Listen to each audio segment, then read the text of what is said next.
c'est bon pour... Donc tout cela cohabite ensemble dans un organisme. Et si on mange ces fruits-là comme ça, c'est notre approche, on apporte quoi? La vie dans le corps. La vie procède de la vie. Voilà, quelqu'un ne va pas manger des fruits et puis il va être toujours malade. Non, non, non. Celui qui mange des fruits tous les jours, il ne va pas être malade tout le temps. Que si on mange des fruits, on est servi. On est servi, la nature va bien fonctionner et on va bien se porter. Ça, c'est la première catégorie de fruits, les fruits juteux. La deuxième catégorie, ce sont les fruits secs. Fruits secs crus. On a les amandes, les arachides, les noix de coco, les noix de cajou, les noisettes, les noix de pécan, les noix de Brésil. Alors, parmi tous les fruits secs, la noix de Brésil est un fruit assez particulier parce que elle contient le maximum de sélénium. Le sélénium, c'est un oligo-élément. Et le sélénium agit sur le cerveau. Celui qui mange la noix de Brésil rafraîchit son cerveau. Le sélénium, la vie, qui aussi protège le cœur. Donc vous voyez que la nature ne s'est pas trompée. L'auteur même de la vie ne s'est pas trompé en mettant toutes ces belles choses, les merveilles de la nature. Donc les fruits, on n'en mange pas. Je vois des gens qui mangent une banane. Si j'ai mangé des fruits, sans blague, une banane. Faut pas se blaguer. Donc il y a plein de choses comme ça qu'il faut apprendre aux gens à comprendre que la santé, ça s'apprend. Nous, on commence toujours par l'alimentation. Et quand on a compris cela, on est libre. Voilà. Je vois des gens qui m'appellent depuis les... Des gens m'appellent et me disent, moi, j'ai un problème d'hépatite virale B. Je dis, c'est très simple. Tu prends des fruits, tu manges tous les fruits que tu veux juteux pendant 1 mois. OK? Tu manges tous ces fruits-là. À midi, tu fais quoi? Midi.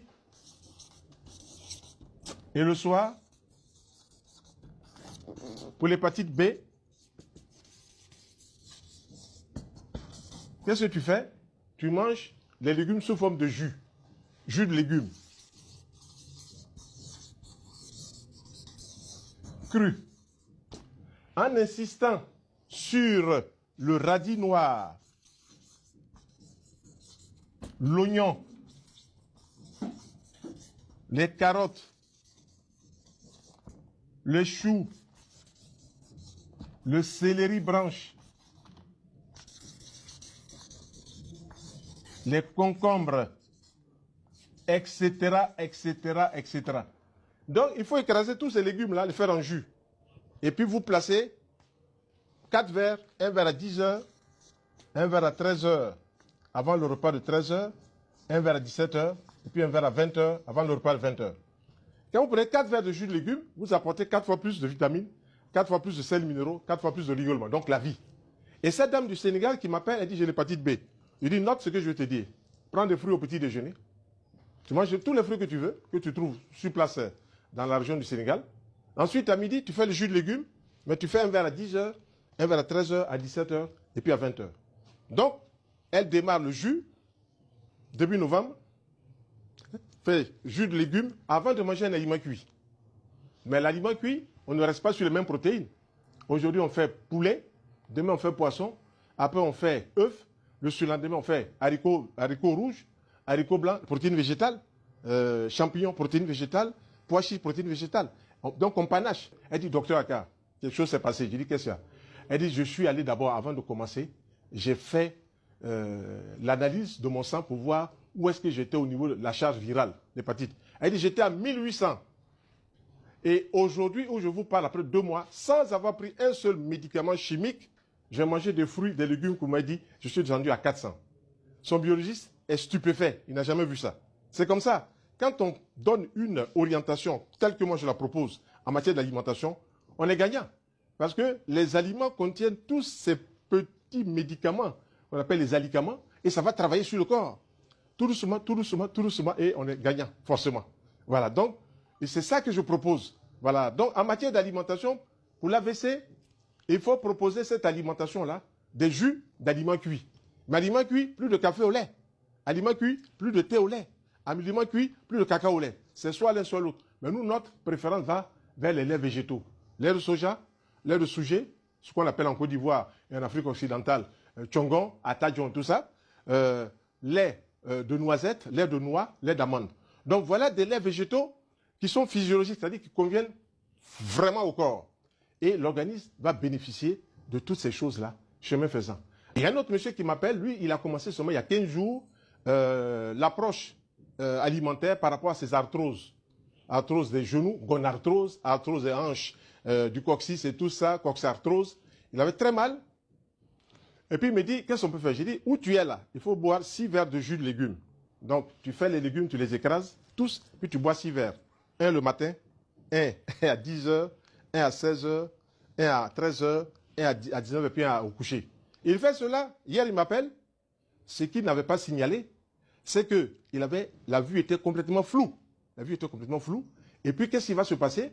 Pendant ces 15 jours de jus de légumes, en dehors des repas cuits, hein, 15 jours de jus de légumes, sa vue, il voit bien les genoux. Il ne pouvait pas se plier, il se plie, il peut se lever. Tous ces enfants crient au milieu.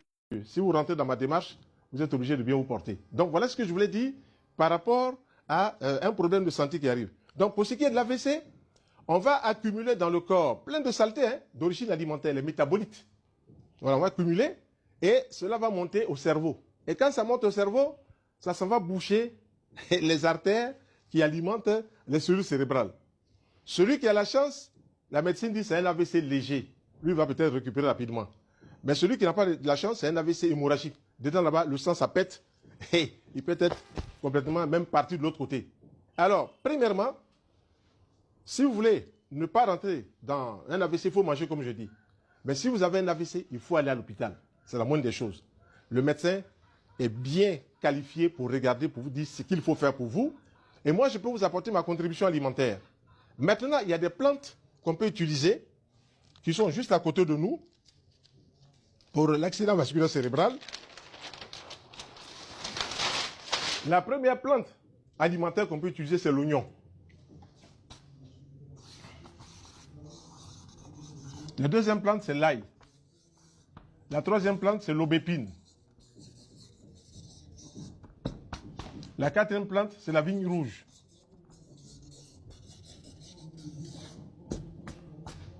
La cinquième plante, c'est le gui. Bref, il y en a plein. Mais je vais m'attarder sur l'oignon. L'oignon, c'est une plante assez spéciale parce que quand on boit l'oignon en jus, on écrase l'oignon, on met de l'eau dessus, on boit un jus, on s'arrête pour faire 3-4 verres dans la journée, en dehors des repas. Qu'est-ce qu'on va faire? L'oignon a une action sur les vaisseaux. On dit que c'est vasodilatateur, ça ouvre les vaisseaux. Donc le sang va mieux circuler. Or, dans les cas d'AVC, les artères sont oblitérées. Donc il faut nettoyer. Je vois cette dame qui était arrivée un jour ici, elle palpitait, le cœur cognait, boum, boum, boum. On sentait ça même quand on touchait la poitrine. Elle était vraiment complètement... Elle dit non. Je demande qu'on lui écrase un oignon, qu'on mette de l'eau dedans. On a mis juste quelques gouttes de citron. Elle va boire le premier verre. On a étendu là. Le deuxième verre, le troisième verre s'est relevé. Les palpitations étaient parties. Parce que dans l'oignon, il y a du sélénium qui est bon pour le cœur et qui est bon pour le cerveau. Voilà ce que je veux vous montrer, qu'on peut jongler avec les aliments pour régler beaucoup de choses. Voilà, on peut régler beaucoup de choses avec les aliments.